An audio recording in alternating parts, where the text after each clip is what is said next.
नल नील यतन कर हार तब सतगुरु से करी पुकार जा सतरे खोल की अपार सिंधु पे सिला तराने वाले जा सतरे खोल की अपार सिंधु पे शिला तिराने वाले धन धन सतगुरु सत कबीर भगत की पीड़ मिटाने वाले धन धन सतगुरु सत कबीर भगत की वो पीड़ मिटाने वाले।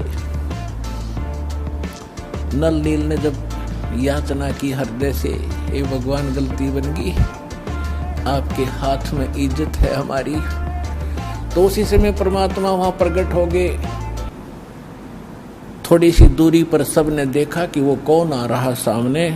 नल नील ने भी देखा ये तो मेरे गुरुजी आगे, हमारी पुकार सुन ली इन्होंने। जब मुनिंदर जी निकट आए सभी ने दंडवत प्रणाम किया, श्री राम ने, हनुमान ने, सब ने। हनुमान जी ने देख लिया बाबा जी तो वही है भाई, ये तो बिल्कुल सही, ये तो शक्तिशाली ऋषि हैं।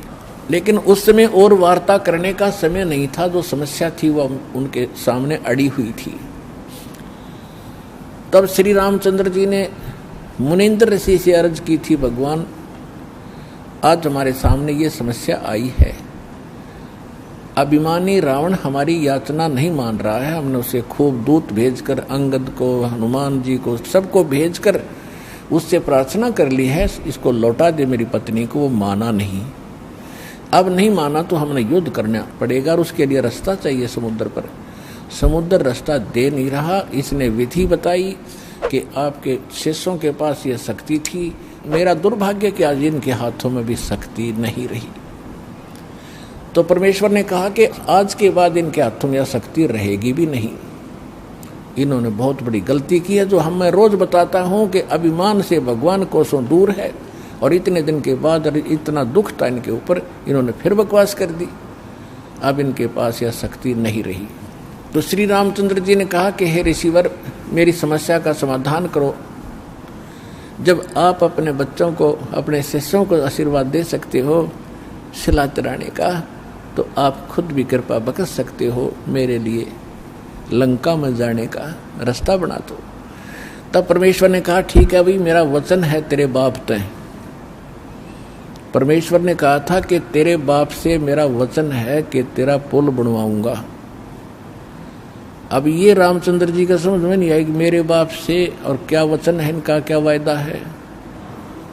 परमात्मा ने अपनी प्यारी आत्मा धर्मदास जी को बताया था कि जब मैं प्रथम सतयुग में सतलोक से यहाँ आ रहा था, तो बीच में इस काल की एक तपस्या है, वहाँ पर जीव दुखी किए जा रहे थे, और मैं जोग जीत रूप में अपने पुत्र के रूप में वेशभूषा में था। तो इसने पहले मेरे साथ कुछ बकवास करी थी, ज्योति निरंजन ने, इसकी पार नहीं बसाई थी, तो मेरे चरणों में गिर गया था। और इसने मेरे से वचनबद्ध करवा कर कुछ प्रार्थना की थी कि कुछ और सुविधा मुझे देना। उनमें से एक तो ये थी कि मेरा पुत्र विष्णु श्री राम रूप में जाएगा, और ऐसे उसके प्रारब्ध में लिखा है कि उसकी पत्नी को रावण उठाएगा, समुद्र पर पुल नहीं बनेगा, आपके बगैर वहाँ कोई कृपा नहीं कर सकेगा, उसकी हेल्प नहीं कर सकेगा। तो परमात्मा ने स्वीकार किया था कि मैं ये काम भी करूँगा। फिर दूसरा वर्ग क्या था कि वो फिर समुद्र के ऊपर उसने जो तीर त्यार दिखा के जबरदस्ती धमका के रास्ता लेना चाहा था, इसका प्रतिशोध समुद्र लेगा। वो क्या करेगा कि जब ये श्री कृष्ण रूप में जाएगा, और फिर ये क्या करेगा बाद में मृत्यु के उपरांत, एक राजा को दर्शन दे करके जगन्नाथ का मंदिर बनवाना चाहेगा अपनी महिमा बनाए रखने के लिए। तो उस पुरी के स्थान पर जो जगन्नाथ मंदिर बनवाओगा, उसको समुद्र इस प्रतिशोध में नहीं बनने देगा कि इसने मेरी बेइज्जती की थी तीर दिखा के राम रूप में। इसका प्रतिशोध लेगा, वो मंदिर न बनने नहीं देगा, बार बार तोड़ेगा। आप उसका मंदिर बनवाना, क्योंकि बच्चे हट कर लेते हैं तो वो मानते नहीं हैं, तो इसलिए वो कह रहा था जी आप दया करिए, मानेगा नहीं।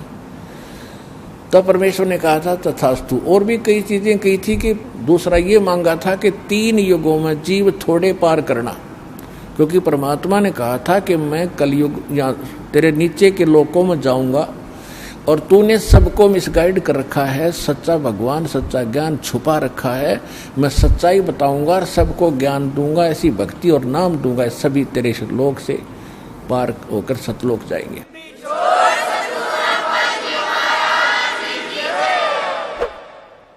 तो इस बात से वो बहुत दुखी हो गया कि तो मेरा नाश करेगा, मेरे बाग को उजाड़ेगा, क्योंकि काल ने हमारे को मिसगाइड करके, धोखा करके, मूर्ख बना के, विवश करके और इस कच्ची बेड़ियों से बांध रखा है, ये शरीर दे दिया, इसमें हाड़ चाम मांस सारा, थूक टट्टी पेशाब सारा भरा पड़ा है और हमने इतना प्यारा लगा है ये छूट नहीं जा।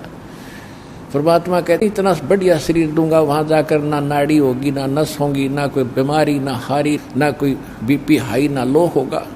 तो वो हमने पता ही नहीं था कोई ऐसा भी स्थान है जहाँ ऐसा सुख है। तो परमात्मा ने कहा था तेने क्या हाल कर रखा उन बच्चों का सारा, कोई गधा बना दिया, कोई कुत्ता बना दिया, और जो मनुष्य वो कौन से सुखी हैं, उनको ऐसा ज्ञान दूंगा और ऐसा मंत्र दूंगा वो यहाँ भी सुखी होंगे, मेरे साथ सतलोक जाएंगे। तो इस बात से वो दुखी हो गया था काल कि तो नाश करेगा मेरे बाग न उजाड़ेगा। भगवान का पता लग गया, सच्चे स्थान का पता लग गया, तो यहाँ कौन रहेगा।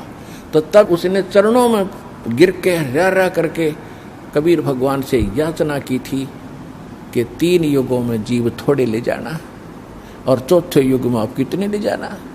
और फिर ये पुल बनवाने का, जगन्नाथ के मंदिर को बनवाने का ये भी प्रॉमिस करवाया था। जब उसने सारा परमात्मा ने प्रतिज्ञा कर ली थी, तो फिर ये खलनायक है, ये विलियन है, धोखेबाज और ठग है, इसने तुरंत अपना आंखें बदल ली और कहा जाओ जोग जीत संसारा, जीव न माने कहा तुम्हारा। कहते हैं 12 पंथ करूं मैं साजा, नाम तुम्हारा ले करूं आवाजा, और 12 पंथ नाम जो ले ही वो मेरे मुख में अंश मोही। और पहले अंश हमारे जाई और पीछे अंश तुम्हारे आई, और जाइयो जोग जीत संसारा। परमात्मा ने कहा था कि फिर मैं त्रेता युग में जाऊंगा, ठीक है भाई, चौथे युग में जाऊंगा कलयुग में, और फिर पार कर लूंगा। तने गलती तो मेरे से करवा ही ली। वैसे मालिक ने गलती नहीं की, दाता को पता था कि सतयुग त्रेता द्वापर में ये दुखी नहीं होंगे, और जब तक जीव दुखी नहीं होगा इतना भगवान नहीं पहचान सकता। इसलिए दाता ने जानबूझकर उसको यश कर दी थी, और वो बन गया था सियाना, अपने आप में इंटेलिजेंट बन रहा था कि मैंने रोल मार ली भगवान की, मैंने इनकी अकल मार ली, मालिक ने अकल मारी उसकी। अब वो क्या कह रहा था कि देख लेना कलयुग जब आएगा, पहले मैं अपने दूत भेज के ऐसा गलत प्रचार करवा दूंगा, ब्रह्मा विष्णु महेश तक सीमित कर दूंगा, कोई पत्थर, कोई पानी, कोई मंदिर, कोई मस्जिद, गुरुद्वारों में बांध दूंगा, और पहले अंश हमारे जाई पीछे अंश तुम्हारे।